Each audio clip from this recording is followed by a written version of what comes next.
Et nous avons pris des positions très claires pour favoriser le développement de notre économie et aussi en même temps favoriser la création des emplois.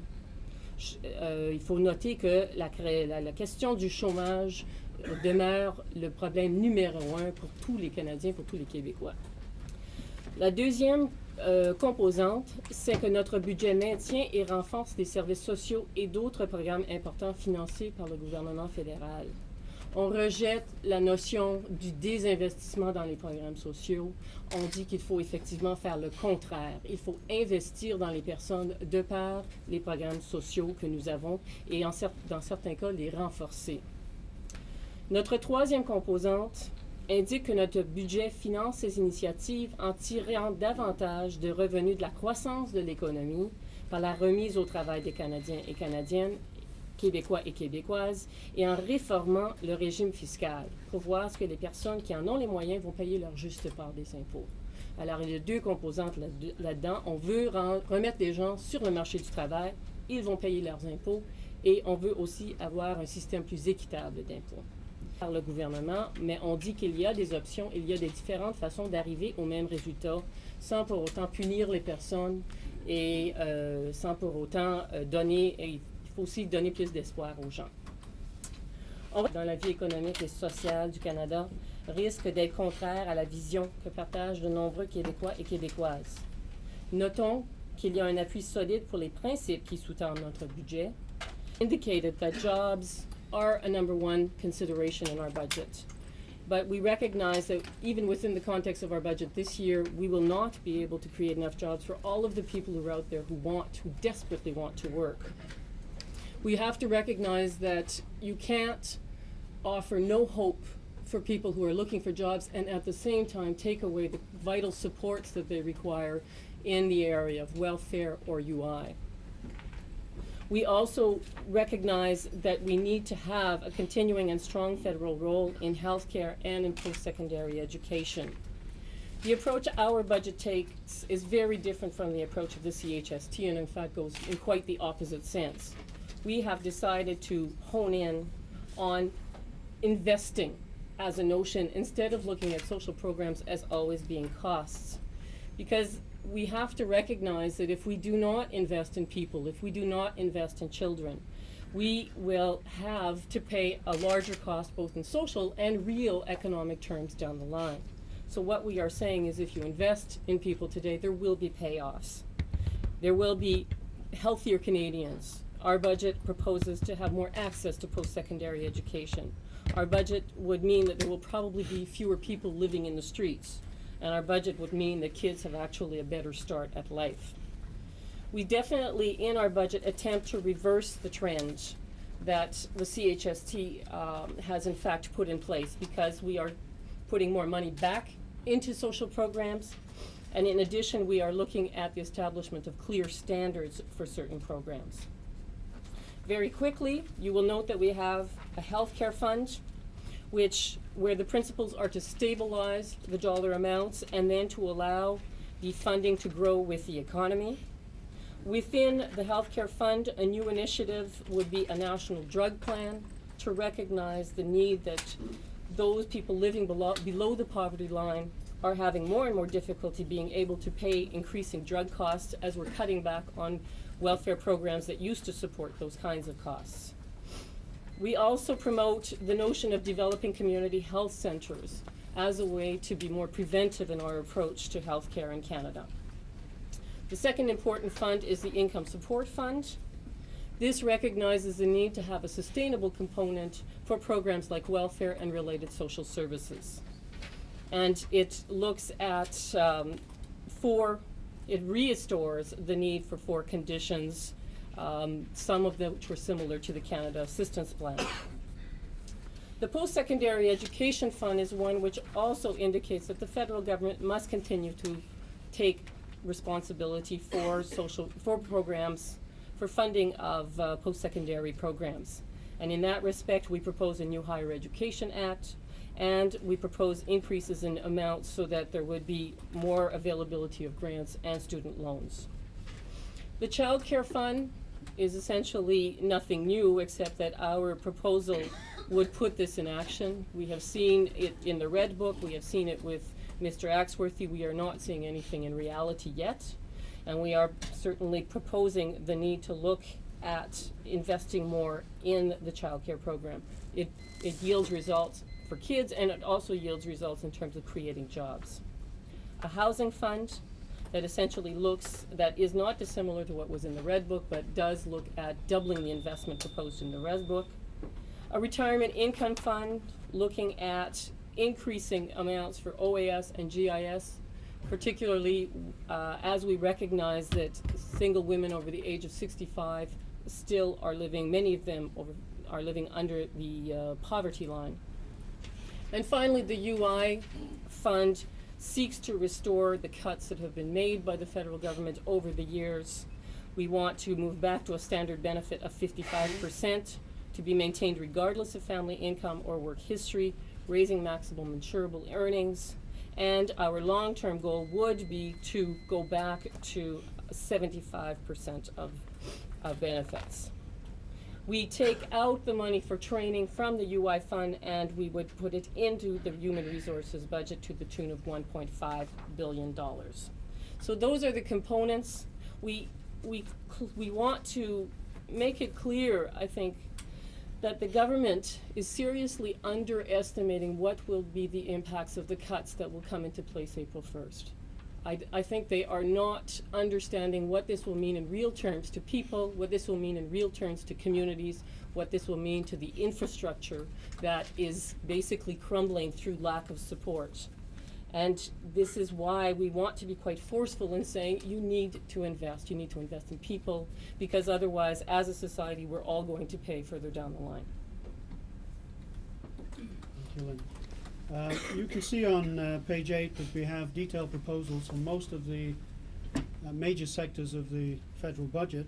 We also have, because we've changed our format and because we've established these national social investment funds, it makes it a little bit difficult to compare what we are planning to do this year with what Mr. Martin is planning to do.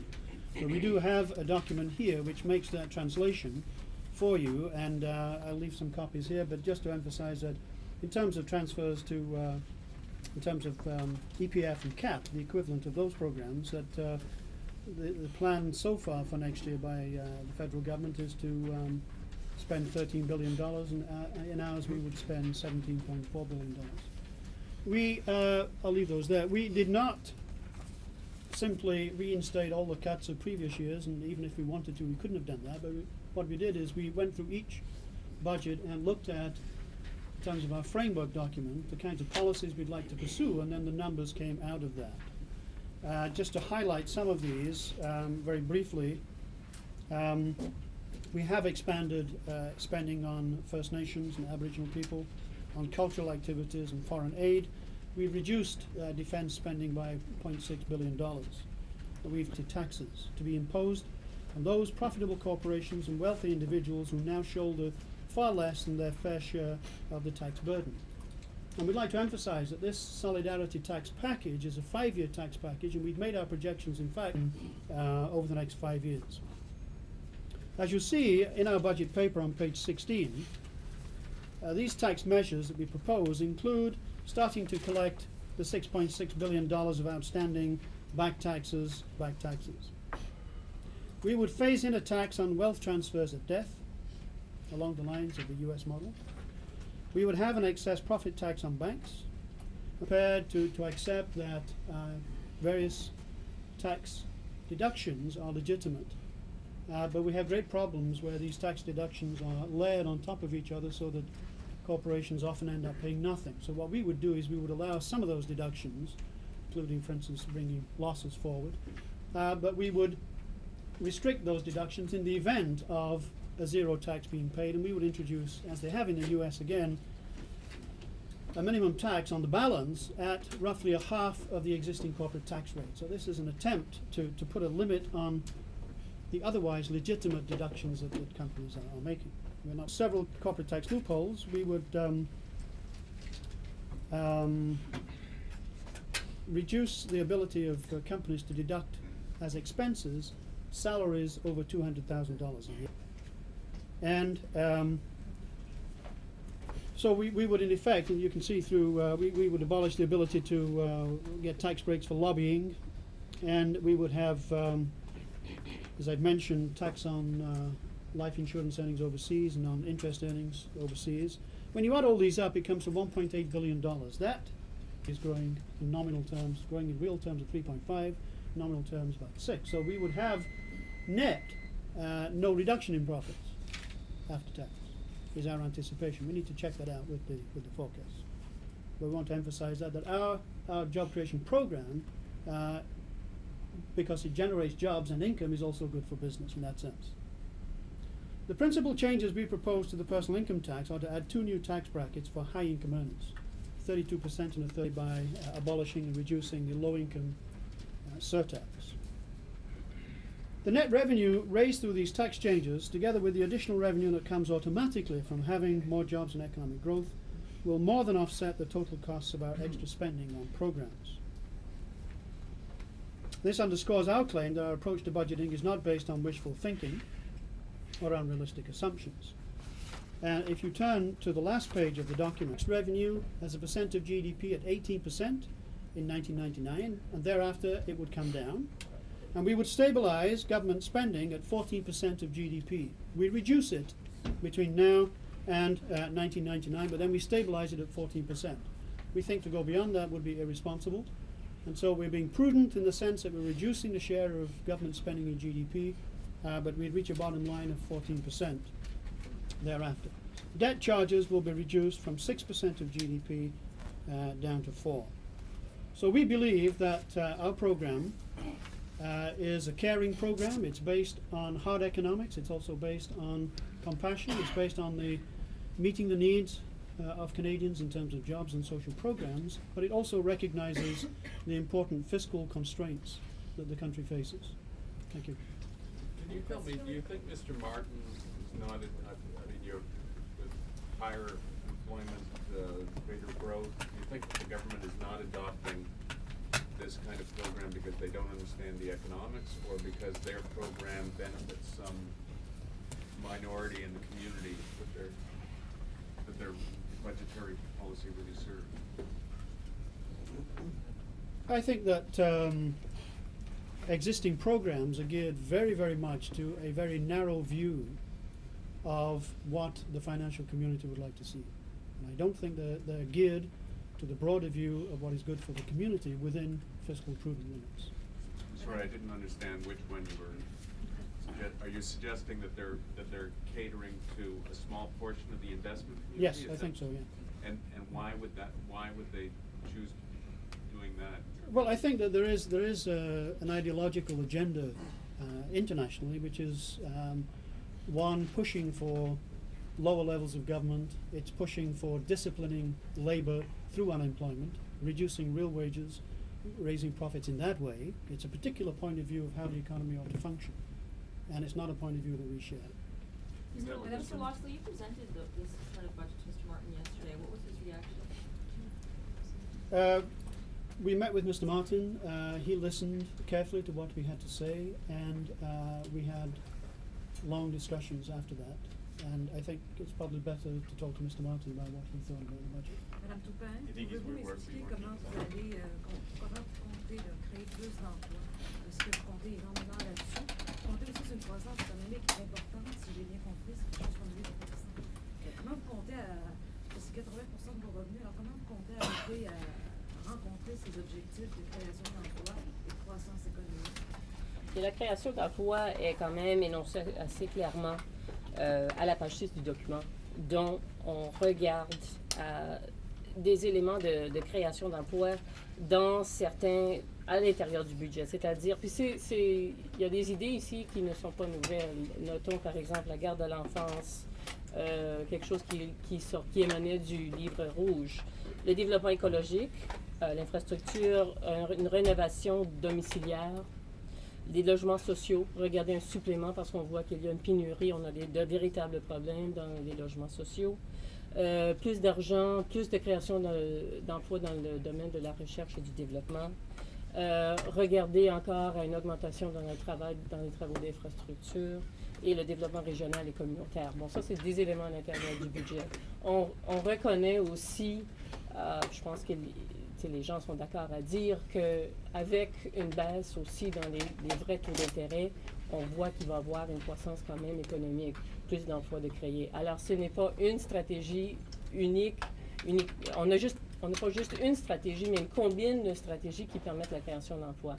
Il faut reconnaître aussi que si on est pour remettre de l'argent dans les programmes sociaux, ça aussi voudrait dire la création d'emplois. Il ne faut pas nier le fait que les coupures qui ont été annoncées dans le dernier budget de M. Martin et qui vont rentrer en vigueur le 1er avril vont avoir des effets très négatifs sur les emplois dans le secteur des différents programmes sociaux.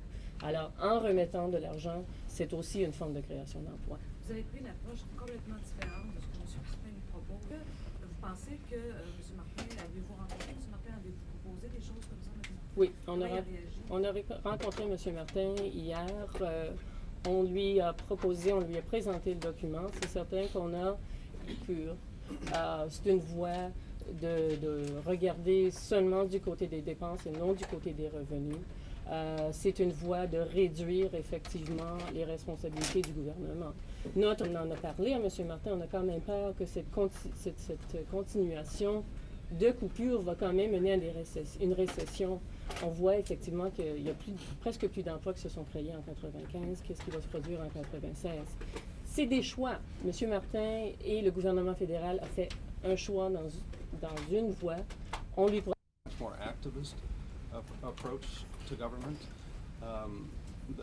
The Martin position is much more passive in that it assumes that financial markets rule, and that there's very little that the Bank of Canada can do, and there's very little that the government can do.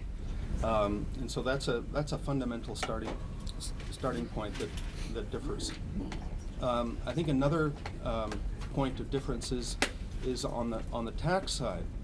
The government doesn't believe that you can tax profitable corporations and the very rich, because if you do that they'll take their money and run.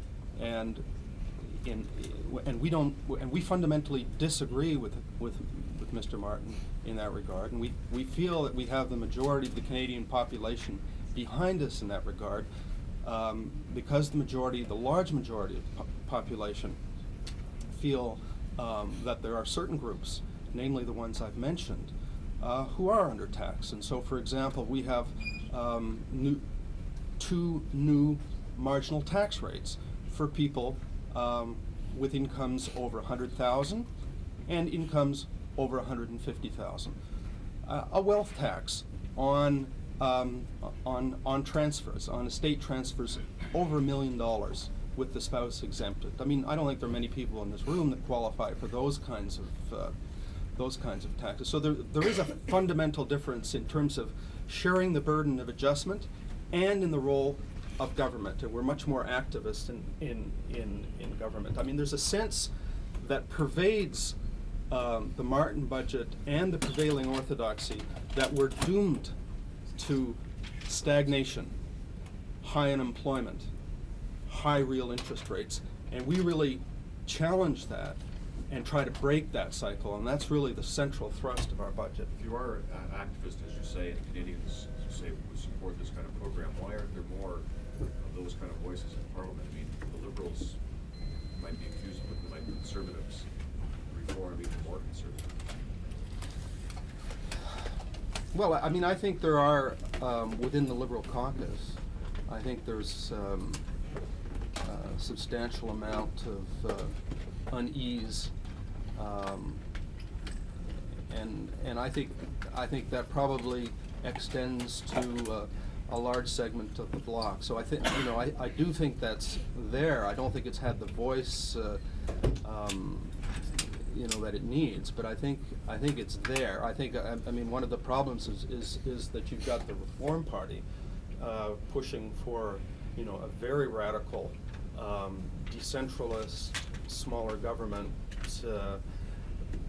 massive cuts to programs kind of agenda, and so there isn't the counterweight Parliament that would lead to a real debate in that forum. Could you just tell us, like, what's the difference between the kind of activist policy you're proposing now and what the NDP tried when they came into power in Ontario? I mean, they wanted to promote growth and deal with unemployment, and they're generally chastised now for just digging the province further into debt. I mean, are there some big differences between what you're proposing and what they tried? We're dealing with federal problems, and the tools and instruments available to a federal government are much bigger than those, much more sophisticated than those available to a provincial government. Plus, you know, we're supposedly coming out of a recession. We're not heading into one. And the ability to get more out of the economy nationally is fairly well recognized. I mean, this ability is there. What we have to do is harness the tools to do that. The capacity is there, the skills are there, the labor force is there. What we have to do is to put together a mix of programs, which you can only do federally, to get that moving.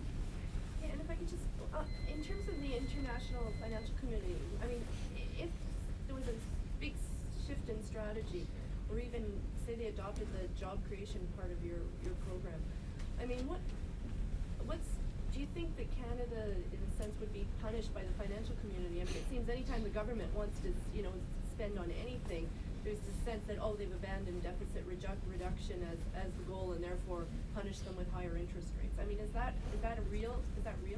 I think we have to take the financial community seriously, and we have to take their concerns seriously. And I think what we've tried to do in this budget is demonstrate that it is possible to meet guidelines that they themselves would set. I doubt that they're going to ask the federal government to reduce its debt servicing burden to less than 60%. Its debt burden to less than 60% over 5 years. We're already meeting the 3% target. We're meeting the 2% target. We are meeting all debt servicing obligations, and we are not destabilizing the economy. It seems to me that sensible bond dealers ought to buy into this program. Where are they going to go? Panama? Someplace? I mean, Canada is a place to lend money to. The fiscal house is getting in order. Our proposal is to do it in a slightly different way, but one which maintains fiscal stability. There ought to be no problems with the international financial market on this basis. On top of which, since the deficit is going down, within a couple of years, our need to borrow new money from the international community will be zero.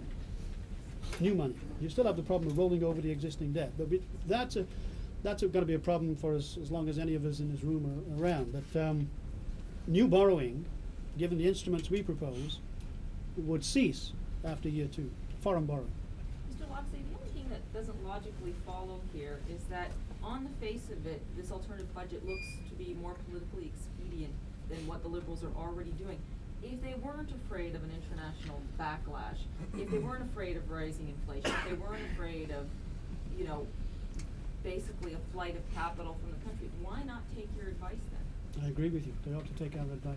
No, but I mean, explain what logically. Well, that's a question to put to Mr. Martin, not to us. I mean, we're presenting an alternative which we think is cogent and consistent. It's serious. We've tested it. We work it through. It's logical. It seems to me that is the very question that Canadians ought to be putting to Mr. Martin. Okay. One of the bond rating agencies is in one of the newspapers today saying that we're not meeting, that Martin is facing a time bomb down the road, that we've really been lulled into a false sense of security with the debt is concerned. I mean, in the face of that. They always time this when we're releasing our alternative budget. Last year it was Moody's. This has got to stop. It's a conspiracy. I mean, I think Unfortunate coincidence. one direction you can look at in our budget is as John Loxley said earlier, one of the areas of spending that we're most aggressive in reducing is interest payments to bondholders. Real interest rates for the last 15 years have been at historically high levels. There's been a real transfer of wealth in our society from middle income earners to high income holders of bonds. And bonds and other financial assets are the saleable commodity of financial institutions. And I suppose you could say that we we're a little hard on financial institutions in terms of taxing excess profits, in terms of regulating the flow of capital, and in terms of reducing real interest rates. So, you know, that may be a quarter in which, you know, there would be resistance on the grounds that when you're reducing the saleable commodity of a particular powerful segment in our society, you can't expect them to be taking that without at least some resistance.